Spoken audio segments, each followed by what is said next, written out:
Hello বন্ধুরা, AC25 blogs চ্যানেলে তোমাদের আবার স্বাগত। ভিডিওটি যদি তোমাদের ভালো লেগে থাকে তাহলে অবশ্যই চ্যানেলটি সাবস্ক্রাইব করে দিও এবং পাশে থাকা বেল আইকনটি ক্লিক করে দিও, যাতে তোমরা পরবর্তী ভিডিও নোটিফিকেশন সবার আগে পেতে পারো। আজ আমরা কথা বলবো চলতি বর্ডার গাভাস্কার ট্রফির চতুর্থ টেস্টের ব্যাপারে, কারণ এই টেস্টের ফলাফলের ওপর ভারতের সিরিজ জয় বা ওয়ার্ল্ড টেস্ট চ্যাম্পিয়নশিপের ফাইনালে পৌঁছানো দুটোই নির্ভর করছে। তাই ভারত এই টেস্টের জন্য অতি শক্তিশালী দলকেই নামাতে চাইছে অস্ট্রেলিয়ার বিপক্ষে। তৃতীয় টেস্টটি বৃষ্টির কারণে পুরোপুরি খেলা না হওয়ায় ভারতের কিছুটা হয়তো সুবিধাই হয়েছিল ড্র করতে, কারণ সেই টেস্টে অস্ট্রেলিয়ার বেশিরভাগ প্লেয়াররাই দারুণ ছন্দে ছিলেন। বিশেষত ট্রাভিস হেড এক প্রকার ভারতের জন্য হেডেক হয়ে দাঁড়িয়েছিলেন। তিনি 152 রানের একটি অতি গুরুত্বপূর্ণ ইনিংস খেলেছিলেন, সাথে স্টিভেন স্মিথ 100 রানের একটি ভালো ইনিংস খেলেছিলেন, সাথে অ্যালেক্স ক্যারেও 70 রানের একটি ভালো ইনিংস খেলেছিলেন এবং বোলারদের মধ্যে মিচেল স্টার্ক এবং অধিনায়ক প্যাট কামিন্স দারুণ বল করেছিলেন।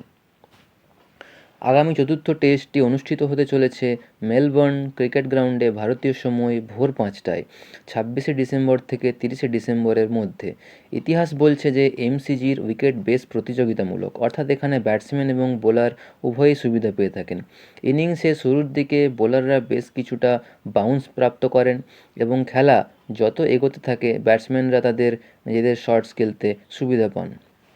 তবে চতুর্থ টেস্টে আশা করা হচ্ছে যে ভারত তাদের অপরিবর্তিত প্লেইং ইলেভেনকেই হয়তো খেলাতে চাচ্ছে, বা হয়তো কোনো অতিরিক্ত স্পিনারকেও খেলানো হতে পারে, কারণ এমসিজিতে কিছুটা হলেও উইকেটের টার্ন রয়েছে।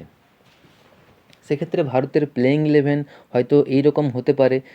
প্রথমে KL রাহুল, যিনি কিনা দারুণ ছন্দে রয়েছেন এই সিরিজে। তিনি 6 ইনিংসে 235 রান করেছেন 47 এভারেজে। 2 নম্বরে যশস্বী জয়সওয়াল, তিনি 6 ইনিংসে 193 রান করেছেন এবং একটি 161 রানের দারুণ ইনিংস খেলেছিলেন। 3 নম্বরে শুভমান গিল, যিনি কিনা সেই মতো ফর্ম এখনও বজায় রাখতে পারেননি। 4 নম্বরে বিরাট কোহলি, তিনিও একটি সেঞ্চুরি করেছেন। 5 নম্বরে ঋষভ পন্থ। 6 নম্বরে অধিনায়ক রোহিত শর্মা। তিনি যদি এই টেস্টে দারুণ ফর্মে আসতে পারেন তবে সেক্ষেত্রে ভারতের কিছুটা হলে সুবিধা হবে। 7 নম্বরে রবীন্দ্র জাডেজা। 8 নম্বরে নীতিশ রেড্ডি।